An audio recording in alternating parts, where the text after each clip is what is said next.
Malik Basintale and then who asem aba a just say. Ajuentry or a media no so naja. We saw Hanama na we are son of Bass and also swas and stray. I catch us a higher Ghcelebs TV, somebody can catch you that say. Open concern be a trending issue, be a trending story, be a political news, be a Bura Ghcelebs TV. Aha, any abuabua no say the ready, a sumo no corim. Na mama we say also subscribe no so now we share link and so my friends so as I can. I was not for Malik Basintale na ene on a Ghana police about clash on MPP supporters.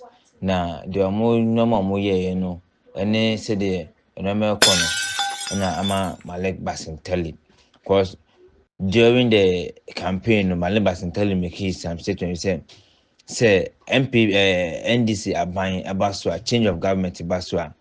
There are some people behind they need to be go to jail. Yeah, Malik Basintale. Yeah, MPP National Deputy Communicator. Asma kind. Now, when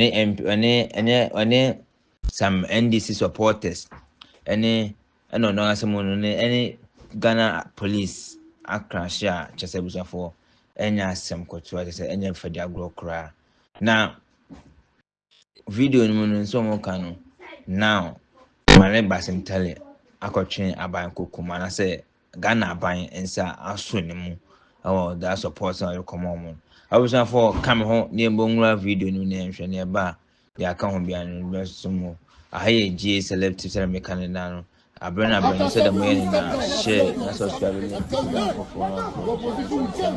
na ma run bi so obeja comment or comment section.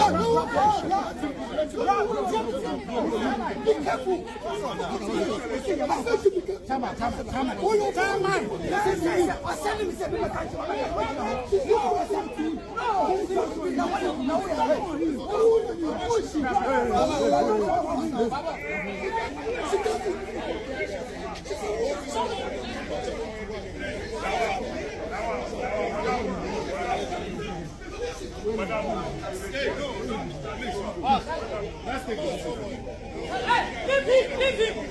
Hey, officers, leave him! Come. The concentration should be here. Leave him.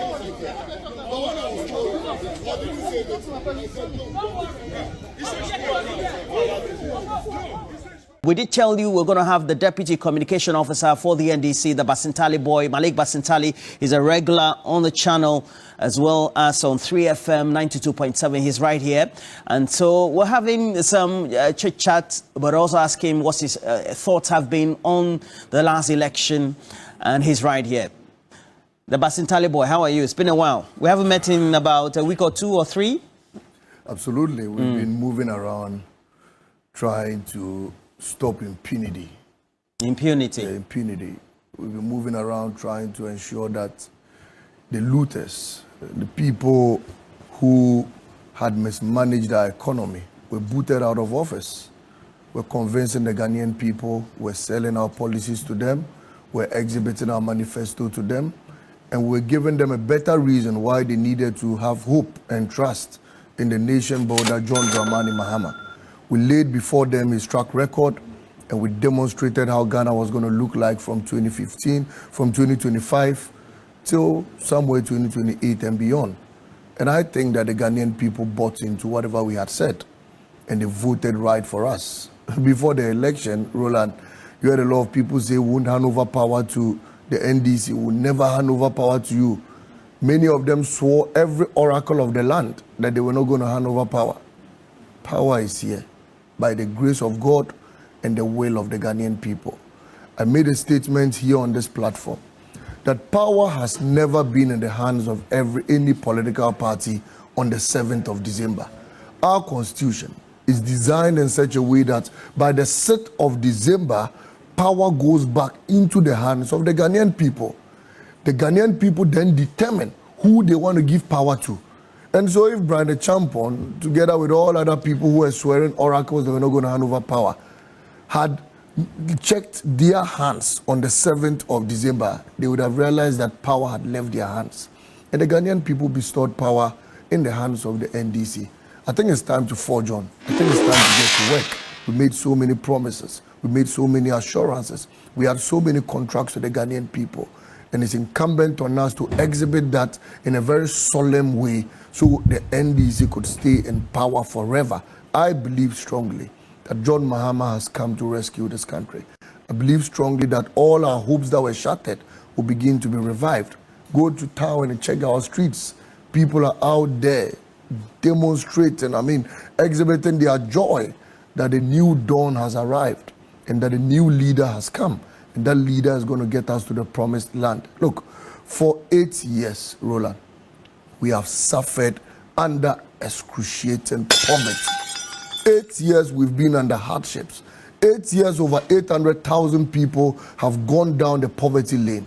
8 years, over 1.8 million Ghanaian youth have stayed unemployed. 8 years, people have gone to work without hope.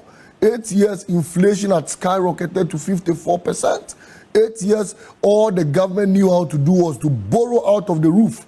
And Baumia would go out there, borrow recklessly to the extent that we are indebted to a tune of about 780 billion. Just yesterday, WAEC issued a statement that we're owing them and they were not going to release our resource.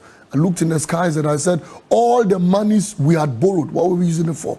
All the revenues we had incurred, we had accrued in this economy, what were we using it for? Even WAEC, Baumia, you couldn't pay them. And then you come and stand before us and you say, Sisi, Fianeme, or Dominicane Bemau. And you think Ghanaians were going to vote for Dominicane Bemau. If you don't have money, how do you give Odoka? You need to work, make money, and then you can set the barricades and the barriers right. And so, Roland, I think that this election was a stop to impunity. This election was a stop to nepotism. This election was a stop to corruption. This election was a stop to, ineptitude. This election was a stop to family and friends. This election was a stop to, visionlessness and some government in power that clearly did not have direction and did not know what they were doing. This election was a total stop to incompetence, and is incumbent on us as a government to take us out of the woods and get us to the promised lands. I listened to, briefly, before I land, I listened to my very big brother, Ghcelebs, make a point that, look, politicians build here, build there, build here, and all of that. Look, the truth of the matter is that Ghanaians are not worried if you as a politician even buy 5,000 cars. Ghanaians are worried if you drive 5,000 cars and they stay in poverty. If Ghanaians are satisfied, if you make Ghanaians appreciate the work you are doing, you can even drive a private jet. Nobody cares. But if a Ghanaian youth goes to school for 22 years, the person graduates and they do not get a job, and you waste 14,000 pounds an hour flying a private jet, you think they're going to take that nonsense? Every Ghanaian youth is going to fight against it. But if you make people work, people have good salaries, people make mama and dada proud, nurses are posted, teachers are posted, I complete the university and I can get a job under a 24-hour economy. If you want, go and buy a jet ski. If you want to buy a ship, Ghanaians will say, you have done for us, you can do for yourself. But if you keep doing for yourself and you don't do for us, we'll rise against you. Then that's why the concern. Absolutely. Well, so after all this talk, now you've been elected into public office. So that's the party. That's right. Going to form the government. That's right. And already over the last 2 days, which subsequently led to the intervention of the former president and then President-elect John Dramani Mahama, calling on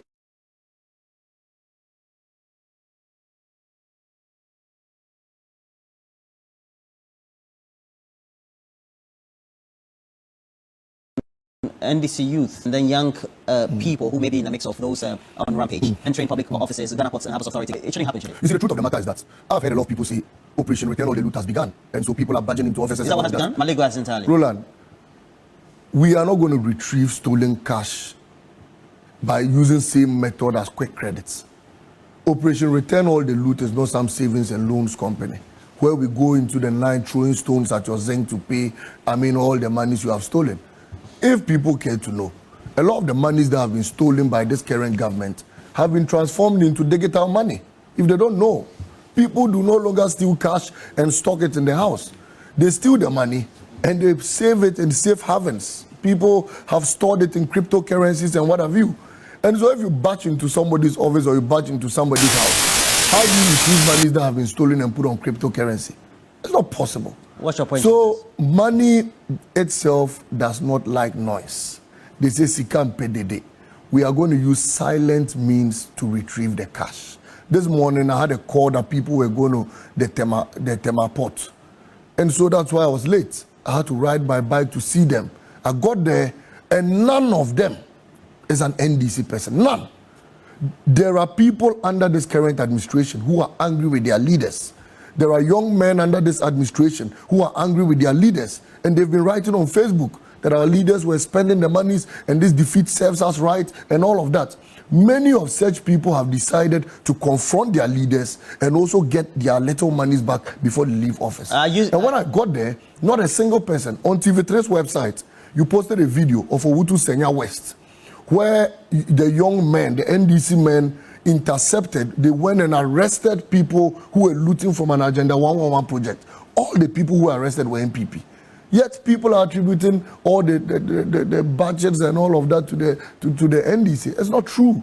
The NDC guys have decided to start arresting some of the people who are batching into offices and all of that. And I mean, clearly, what happened in Owutu Senya West demonstrates to all of us it's not that a lot of people... It's not the duty of NDC young people to go arresting people just because those people decide to barge into...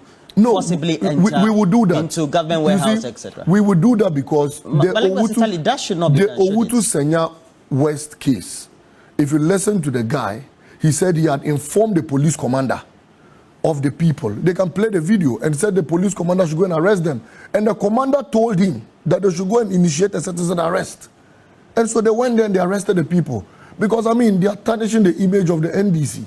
Your young men get up there and then they go to storm an office and they attack people and all of that. And people think they are NDC young guys. These are MPP persons who are angry with their leaders and have decided to attack their own leaders. What happened in the Owutu Senya West? I mean, your journalists were there. They videoed everything. Our people decided to stop them and prove to the entire country that no NDC young man has gone out there to attack anybody.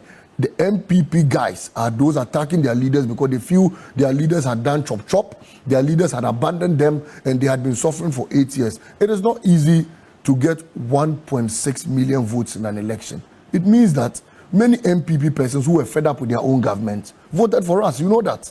Floating voters, the NDC together with some MPP people.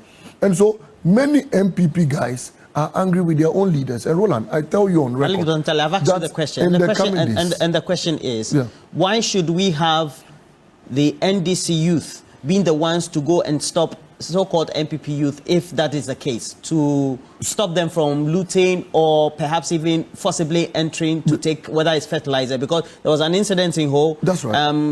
NDC young people and then some of the leaders said they were stopping the MPP guys from looting, from taking fertilizer, etc. I'm saying, why don't you go report to the police? Because it is not wrong in this country to initiate a citizen arrest. If I'm sitting in my house and a thief comes to steal your motorbike, I cannot sit down and say, if you take the motorbike away, so I report.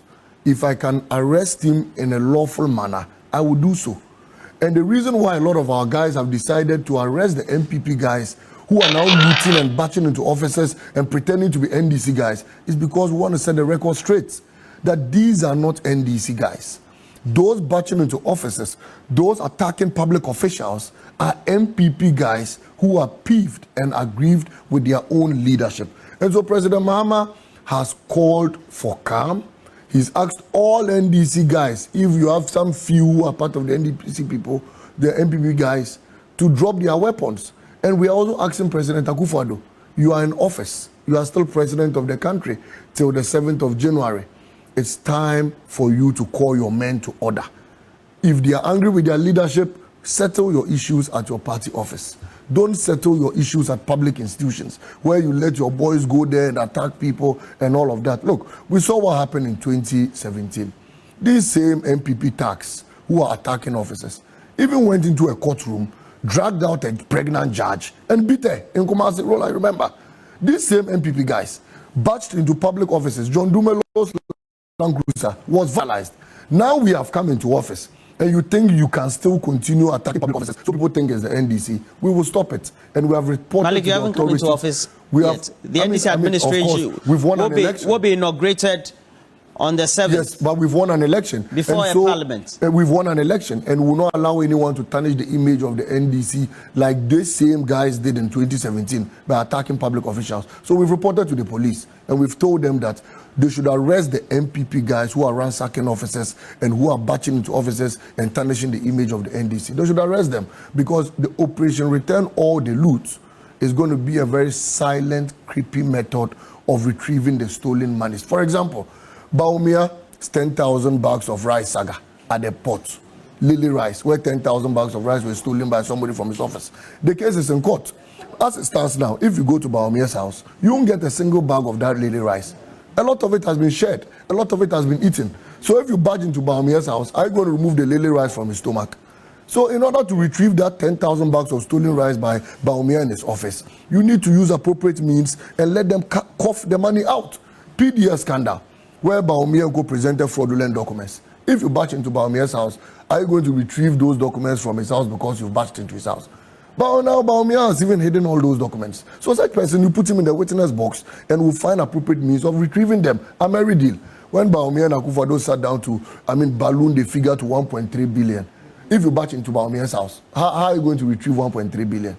It was stopped, but he needs to stand trial for it. So barging into people's houses and offices will not retrieve stolen cash. There are measures we are going to take, and those measures are going to bring back